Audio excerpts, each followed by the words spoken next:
we have the ladies in the 135 bantamweight division. Marion Reneau coming at 9-7-1. She is coming at 5'6" with the 68-inch reach. She is coming off 4 losses in a row and hasn't won a bout since 2018, which is tough.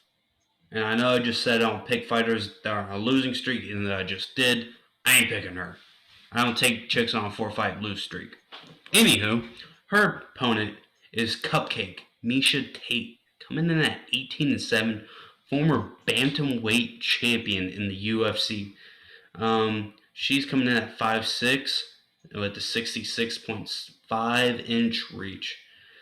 She's been in retirement for the past 4 or 5 years, I believe. She hasn't fought since 2016, which is lost to Raquel Pennington and another loss to Amanda Nunes before that. Just getting into kind of the breakdown of the fight here, I believe that, Miesha Tate was one of the top women in the entire sport prior to her retirement, even after those 2 losses. She shows a complete game, is a complete stud. Like, she's in the top 5 women to ever play in the sport and do MMA. She is absolutely phenomenal. Her ground game on point, submissions out the wazoo. Her striking, great too. I wouldn't say it's her strong suit, but she's very good at it. Other than that, her grappling, fantastic. Marion Reneau, she's lost some tough fights here in the past, but her striking's crisp, but she fades and she takes some big shots and has also been subjected to some damage on the ground, via full mount and shit like that. Zach, what are your thoughts? I am absolutely a person who likes to take a stereotype and say, let me box that up kind of Monsters Inc. style and shove it right up your ass. However, this is not a fight that I'm going to take any stereotype of myself and shove up anybody's ass. I'm absolutely with you. Renault is 44 years old. I don't pick old fighters. I just don't do it most of the time. It just does not make sense to me, especially considering her counterpart is 10 years younger and is coming off of a break. Miesha Tate is very unpredictable here. We could see her at the best we've ever seen her. We could also see her at the worst we've ever seen her, which, wouldn't even necessarily be that big of a drop off considering the best we've ever seen her was at Champion of the World. She beat Ronda Rousey. Her low point is not.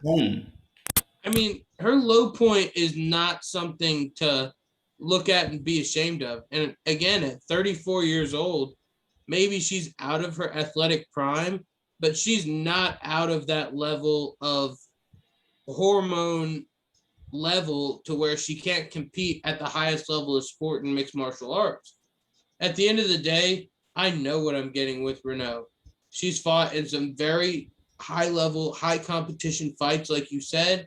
She's lost all of them, and no disrespect, but if I know I'm getting somebody that's going to lose in the hype of the hype versus somebody who maybe will win because I've seen her perform on the biggest of stages, I'm taking the maybe. I'm taking Miesha Tate. We haven't seen her in 4 years. I think, she's been having kids. She's in a different stage of her life, but she's been in the gym for at least a year and a half in my head. She's been training and she's ready for this fight. If there's one she can win, it's this fight right here.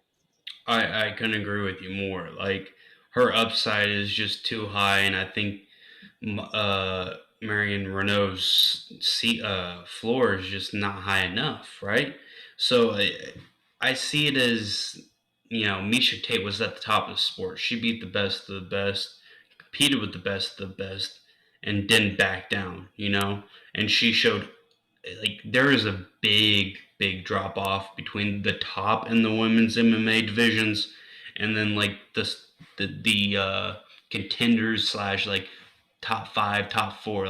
There's a big just skill disparity in my opinion. And even though Miesha Tate hasn't fought in 4 or 5 years, she just has so much skill and has all the training that you just don't forget. The muscle memory is still going to be there, especially with her training. And I also think the UFC is going to push her. Like, I think the UFC, if Miesha Tate comes out and does what she needs to do and finishes her, we could be seeing Miesha Tate versus Amanda Nunes too, which could get very interesting very quickly. Obviously, I'm not going to ever doubt Amanda Nunes because she is a bad motherfucker. But Miesha Tate, also very good. And I think that we need to get into the odds. Well, I just kind of want to go there where you were kind of leading us to. I think we'll probably talk more about it when we get to that UFC 265 card that's going to be in Houston. But Amanda Nunes is not known for selling pay-per-views, so I'm not sure that Nunes versus Tate 2 headlines a big pay-per-view. But tell me that's not a huge fight to bolster another pay-per-view where you Yeah, have a big fight to headline. Miesha And you Tate know, is the name. Miesha Tate is a huge name, especially for women's MMA. I liked what you said a lot about her getting the push because coming back and not, I mean, she's not a spring chicken by any means, but she's not old either. She's absolutely a household name, somebody that UFC fans who have been following the sport for a while recognize. And I think if we can get her into title contention and into a big fight, into a fight with another name contender, that's a huge fight. That's something huge for money, huge for the UFC, something Dana's going to want to see.